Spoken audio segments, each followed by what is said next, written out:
Arizona School Superintendent Diane Douglas calls for changes to science standards, changes that could affect what our kids learn about everything from the Big Bang Theory to how humans evolve. Tonight, we hear why she thinks the changes could make for smarter students and whether it is education or immigration. Progressives believe Arizonans are ready for a change tonight. Look at the issues they hope will get voters to the polls. It's all part of Politics Unplugged.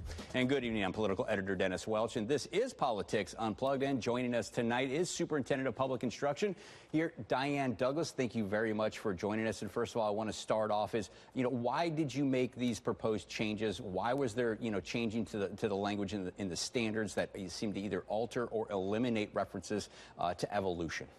Well, thank you so much for having me here today, Dennis. I'm glad to be here to set the record straight from all the misinformation that's been out and about over the past 2 weeks. We have not removed evolution from the standards. It's clearly all through the standards at many grade levels, but we want to make sure that our children have the opportunities to explore all the information that's out there, the strengths and the weaknesses. Well, in some cases, the evolution was stricken from the science standards or altered. Explain that. That's not true. Evolution has never been stricken from the standards. May a word have been changed within a standard? That's true, but we have taken none of the standards out, none of the recommendations that were made. Then what were these changes then? If you're saying they weren't being taken out, they weren't being altered, although clearly there were lines through them, they were taken out, but what were you guys trying to accomplish? What we're trying to do is make sure our students study complete information and make sure, and I will give you an example since you used it in your opening, the Big Bang. Well, the standard that was in there was very specific to just that and only that, where there are other theories behind the creation of the universe. And I'm not talking about creationism or intelligent design. That is nowhere in the science standards whatsoever. Well, when you talk about evolution, what other, you were saying there should be complete teaching of other theories. What other theories? Well, there's one called there's oscillating theory, there's, and I'm not a scientist, but there's multiple others that are theories that are being discussed. Some have been pushed by the side, and others are still actively being debated. Why would we not even tell our children? Also, within evolution, there's chemical evolution, there's microevolution, there's macroevolution. But what about intelligence? But what about intelligence design? Do you think personally it should be taught in a science class? We had that discussion. We did not specifically put it in science standards. But what do you think? What I think is I believe in intelligent design.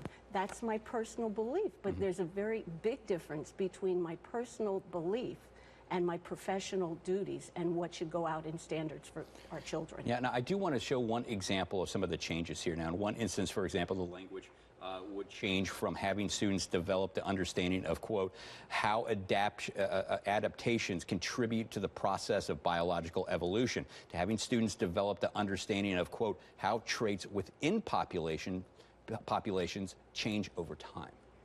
It's just a belief that it would be more comprehensive and allow for more robust discussion among our children, and that I believe is always a good thing. Okay, so we talked to the governor about this also last week, and he said that he believes that something like intelligent design or creationism, he doesn't think it belongs in the science class. And they are not in the science class, Dennis. They are not in the science standards anywhere.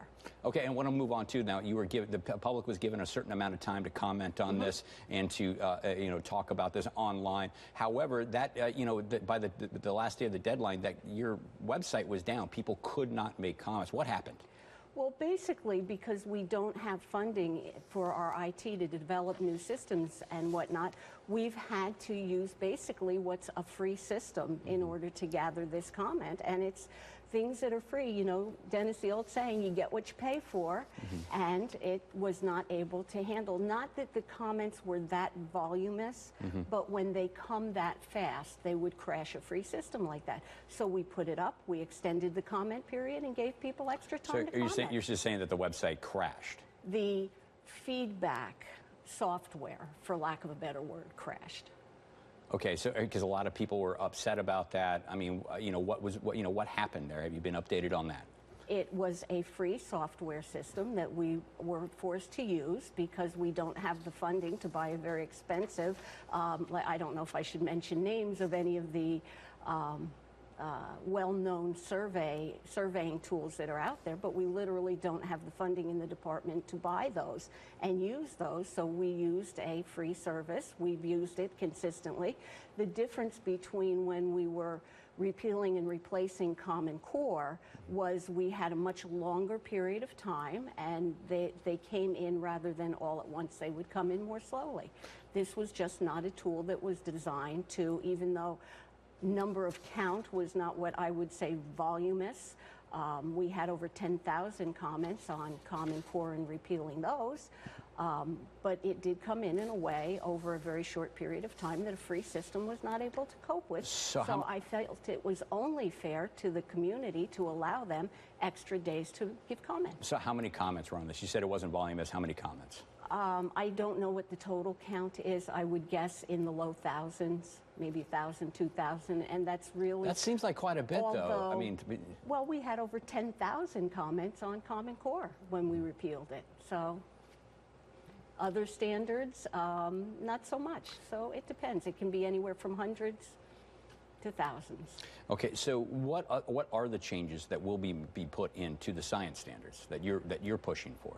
I want our standards to allow for comprehensive discussion. There's a lot of debate in these areas in the scientific community. I want our children to be aware of it. Specifically what those will be, I don't know. We're going through a public comment period, which just closed. We had the first meeting of working groups that we bring back in to process those comments, and there'll be multiple meetings of those groups throughout June and July. So what kind of discussion or debate over evolution is there? It is widely regarded as one of the most accepted theories, if not the most accepted theory in science. What are the pushbacks against that? Well, I advise everybody to read. I mean, just last week there was a new research that was released that takes a whole new look at what that might mean based on DNA and DNA that has been gathered from different species. It's ongoing. It depends if you're talking about chemical evolution or if you're talking about microevolution or macroevolution. There's a lot to be learned, and our children are entitled to all that information to be well educated. So do you believe in creationism? Do you believe in that, or do you believe in evolution? I believe in evolution. Okay. I believe in both. The two are mutually exclusive, though, don't you think? No, they are not mutually exclusive. Okay. Explain that. They are not mutually exclusive. There are many. But I believe in evolution. I believe our children should be taught evolution. Okay. But I believe they should be taught to be truly what we say we want our children to be, which is to become critical thinkers, to evaluate all sides of any argument. So I was going to ask you, too, last question here. You said that this is going to make kids better thinkers, smarter students. Explain that. Well, obviously, to be a critical thinker, to use logic is to evaluate when there's two sides to any argument. It doesn't matter whether it's science or some other subject, but to just say, when we see so much evidence of so much debate throughout the science community, and it is there, to say, no, we're only going to tell our children this and we're not going to tell them this, that does not make them critical thinkers. That tells them what to think, not teaches them how to think. All right. Well, thanks a lot. Thanks for joining us, Diane Douglas, Arizona Superintendent of Public Instruction. And we do have more Politics Unplugged just ahead as progressives look to keep the momentum going. A look at the issues they think will resonate with voters. And Roseanne Barr takes to Twitter and tweets herself right out of a job. A closer look at the line between free speech and fireable offenses here on Politics Unplugged. Imagine having it all and losing it all. By all of those things that gauge us as a success, I had it. From retiring from Wall Street in your 20s, living the good life, to blowing it all in a matter of 4 years and was living on the streets of Phoenix, homeless. Addiction can get anybody. This is really a story about second chances. He has taken his second chance to be an advocate and open doors for others. Thursday at 9, only on 3TV. Did you download Damage your car and don't have the time to go to the nearest shop or deal with insurance companies? Introducing NewLookCollision.com's mobile estimator. Get a free repair estimate from the comfort of your smartphone in 3 simple steps. 1. Download our free mobile estimator app and click the red estimator button. 2. Snap a few pictures of the damage. 3. Request an estimate. We'll get back to you within 3 hours.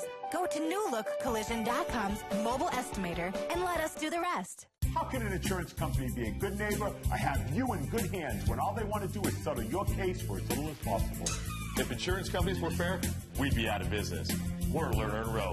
One call, that's all. Call 977-1900.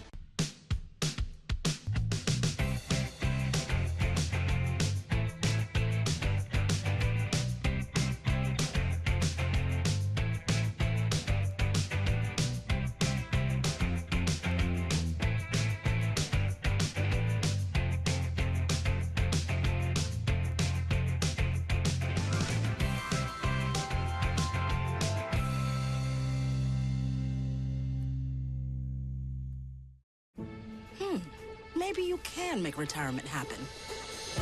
After all, you made home ownership happen. Homeschooling yourself on loans, beefing up your credit score. So I'm pre-approved. You were like, yes! Sorry. Color-coding listings, ticking boxes, and flushing every toilet in a 20-mile radius. Home sweet home. You aced house hunting. Now get the tips you need to get on track at aceyourretirement.org. This is incredible. It's like a dream. You ready to go surprise him? Yeah. Would you want to go do that? Yeah. Go to azfamily.com To nominate someone. Arizona's Family Surprise Squad is powered by your Valley Toyota dealers. Okay, let's go. And welcome back to Politics Unplugged. From education to school safety and immigration, progressives feel like they have lots of strong issues to run on this fall, but will they have the momentum to get voters excited about going to the polls? And joining us now to help answer that question is Josselyn Berry with Progressive Now Arizona and State Representative Reginald Boulding. You guys are still looking to build momentum here going into the fall elections. You guys have looking back at some of these special elections across the country, there's lots of belief that it could be a good year for Democrats. Explain to us, Josselyn, what's behind this momentum? Is this all just Donald Trump, or is there something else? No, I think it definitely goes beyond Donald Trump. I think a lot of voters in Arizona are obviously tired of the national rhetoric and frustrated with it, but there are a lot of local issues that people are caring about. We've seen the Red for Ed movement with teachers across the state getting active at the Capitol. We've seen March for Our Lives students at the Capitol also wanting to fight back and demand gun reform. We've seen healthcare reform being a big issue as well. So I think there are a lot of local core issues that people care about. And Representative Boulding, you're out there, you're with the people, you're knocking on the doors. What are you hearing? What's the issue that most concerns everybody, your constituents, right now? I can tell you this is the most activism I've seen at the state capitol and in the community throughout my entire political career here in Arizona, and just in general. I mean, if what we've seen with March for Our Lives, Red for Ed, if that is any indication of what's going to happen in 2018, I can tell you that is going to be a change in the legislature. I mean, the top issues that we're hearing, again, is education funding, school safety. Those are major issues. Healthcare. But I mean, Republican Governor Doug Ducey gave him a 20% raise. I mean, they asked for 20%. He gave it to them. Why is this still going to be an issue in the fall? And by all accounts we're looking at right now, most of these school districts are following through. That it looks like the governor's delivering on that promise. Yeah, I mean, I think we saw only a week before the governor, dying to give that raise to teachers, he was still saying that he was only going to give them 1% and was calling teachers political operatives. But then, the teacher movement at the Capitol, I think, really scared a lot of Republicans into giving them that 20% raise. But we've also seen, looking deeper at where that raise is coming from, it's still more gimmicks. It's moving money around. It's not sustainable, and we need sustainable revenue for our schools and our teachers and our kids. Yeah, and do you still think this will be an issue in the fall, Mr. Boulding? I mean, again, Governor gave him 20% raise. I mean, what more? Even despite all the rhetoric, everything leading up to that, whether he was committed to his 1% raise or not, he ended up giving them what they wanted. So I do want to clarify, the governor did not give teachers a 20% raise. Okay. The governor said that he would give teachers a 20% raise over 3 years, and we know that the governor can't bind a legislature in 2019, can't bind a legislature in 2020. So what the governor did is he had a really, really strong PR message that said, I was going to give you 20%, but in reality, it actually was less than 10%. And what we're seeing is that school districts across this state, they have to make tough decisions right now, because again, while we have consistently underfunded our schools for so long, the resources that they're getting from the governor, we know that those aren't going to cover everything that's been cut. Okay, now let's go talk about another issue, immigration. What are you hearing from constituents on this issue? Always a big issue in Arizona, but it seems like it's kind of rising again back to one of the top issues. We see that the White House, the administration, has been changing its policies, has been widely criticized, specifically for a current policy that separates families at the border who are looking for refuge here in the United States. Yeah. When I think about this country and this country being a welcoming place, a place where individuals can literally come from living in poverty to being on the front lines and making top decisions politically. It can happen nowhere else but in this country. And we have to make sure that we are a country that is welcoming, that we're not trying to split families apart. Again, looking at the reports on how we're treating minors and splitting families apart, that is a major issue. And again, that's going to drive people to the polls. And I think, let's keep it here locally, I think, too, I think the political question a lot of people have is, can the Democrats, are they going to be able to maybe flip or tie one of the legislative chambers, either the House or the Senate here? I think there's definitely a good chance for that. I mean, we've seen we're having over 100 new people running for office right now that are running as Democrats. We have over 50 women that are running for office. We have multiple educators that are running for office as well.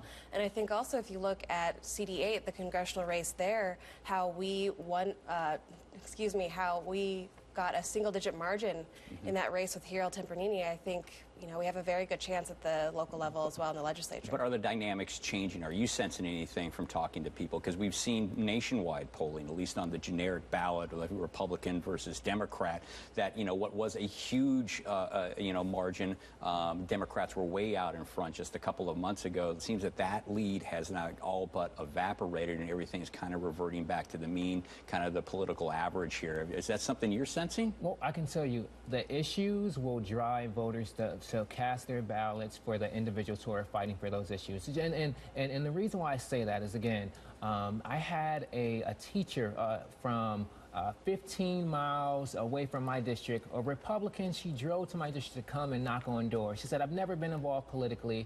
I've been a lifelong Republican, but I care about education. And what I saw at the Capitol was not Republicans standing up for education. And if she's an indication of what we'll see, whether you're a Republican or independent, and you see that individuals who said that they had your back, who said that they were going to, make sure our kids are safe in school, who said that they were going to provide education, if she's any indication of what we're going to see, I think the local issues can have a dramatic change in the legislature. All right. Well, thanks you two for joining us. All the time we have in this segment. But I do want to give some information about your next town hall, the date, time, Tuesday, June 5th.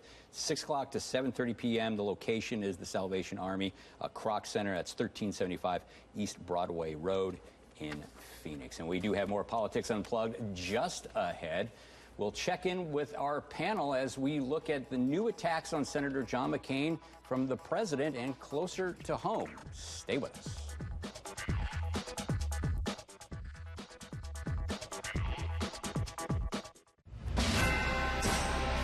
Lyons Roofing has been serving Arizona homeowners with pride since we were a cub back in 1993. And now we're proud to be a part of Arizona's family with the Lyons Roofing News Chopper. If you're looking for a roofing contractor you can roar about, give us a call or visit us online. Lyons Roofing, fiercely protecting Arizona homes for 25 years. Just a short drive from here, beyond the border of every day, you'll find a place you've only seen in dreams. A place with lazy rivers, green fields, and endless seas, where the sky reaches past the horizon towards sunsets of unforgettable color. Las Palomas Beach and Golf Resort in Puerto Peñasco, Mexico, where real meets unreal. Leave your old loan in the dust and get an auto 3-fi loan from Desert Financial Credit Union. It's the auto refinance loan with triple the perks. Up to $500 cash back, rates as low as 2.99%, and up to 90 days before your first payment. With an auto 3-fi, triple the perks means triple the ways to put extra cash in your pocket. Tell your old loan to take a hike and get started with an auto 3-fi from Desert Financial today. Want to make your love life sizzle like a Phoenix summer? Summit Male Medical guarantees to help you with ED or premature issues, or we won't charge you. We've helped tens of thousands of patients here in the Valley since 2008. Please compare our most experienced medical staff and low-price treatments to anybody. If you've talked to the rest, it's time to come to the best. Put the sizzle back in your love life. 480-398-1000 or go to summitmalemedical.com. Summit Medical, love for life. Car wreck? Check. Motorcycle wreck? Check. Truck wreck? Check. Bicycle wreck? Check. UFO wreck? What? In a wreck, you need a check.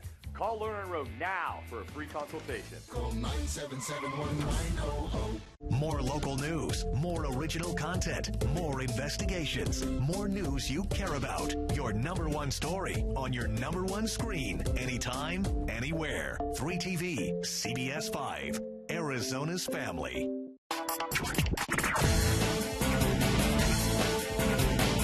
And welcome back to Politics Unplugged. It's now time to talk it out with our partner from FirstStrategic, Marcus Dell'Artino, and Emily Ryan with Copper State Consulting. Thank you both very much for being here. I don't know who wants to take the first question, but I kind of want you to respond for what we heard in the last segment. Democrats, progressives, very bullish on the future here in the fall. You're both Republicans here. What's the opposite side here? Why should Republicans be more optimistic? I actually don't disagree with Representative Boulding. I think there's a lot of opportunity for them, but I think the key is going to be how whipped up they can keep their constituency. November's a long time away, and they've got to keep that momentum. This is all going to come down to voter turnout, I think, but there's opportunity for them to pick off a couple seats. Yeah, I think 10 years from ago, the political landscape changed week to week. In today's environment, it's changing minute by minute. And so what we're saying is there's a long time to go on that. Immigration, actually, interestingly enough, is creeping back up as the #1 issue in Arizona. That may change the landscape for Democrats. Yeah, but again, we've seen polling that suggests that the lead that the Democrats had, like an early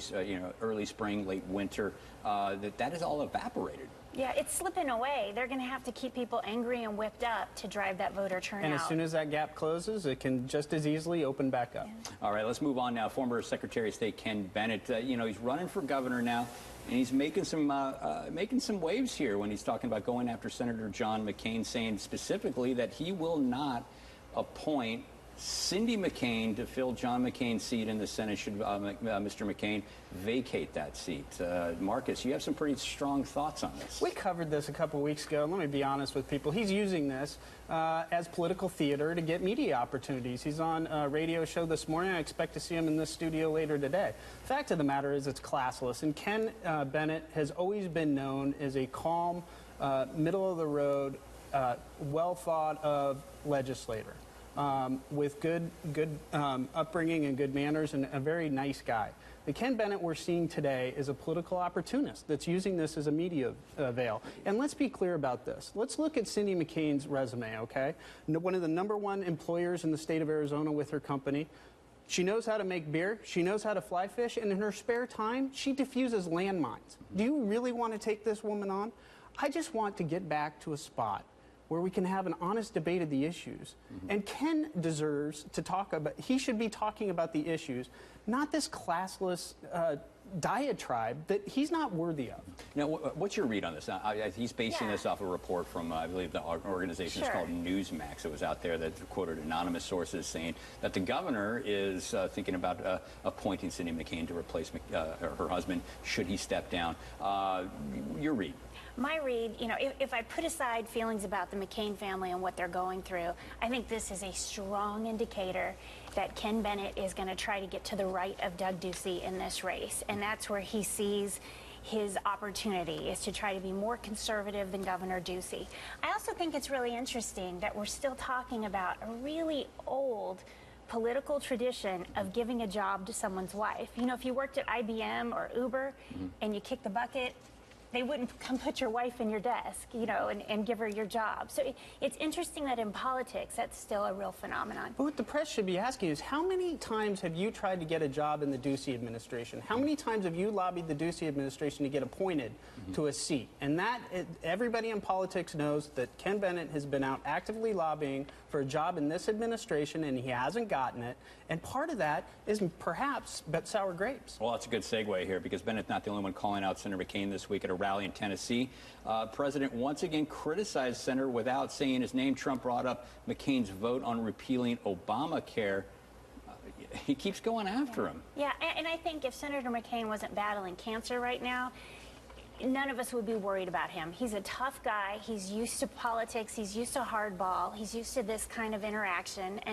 And I think it's because of what he's struggling with, we're conflicted with the personal feelings of, but this is normal politics on policy issues. And, you know, it seems like, you know, whatever beef, you know, that Trump has with McCain, he can't let it go. I mean, can you give us some understanding here about maybe how this is being received within the McCain world?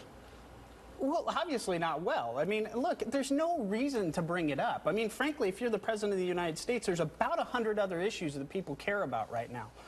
Yes, healthcare is one of them. Tax reform, regulation reform, education, foreign affairs.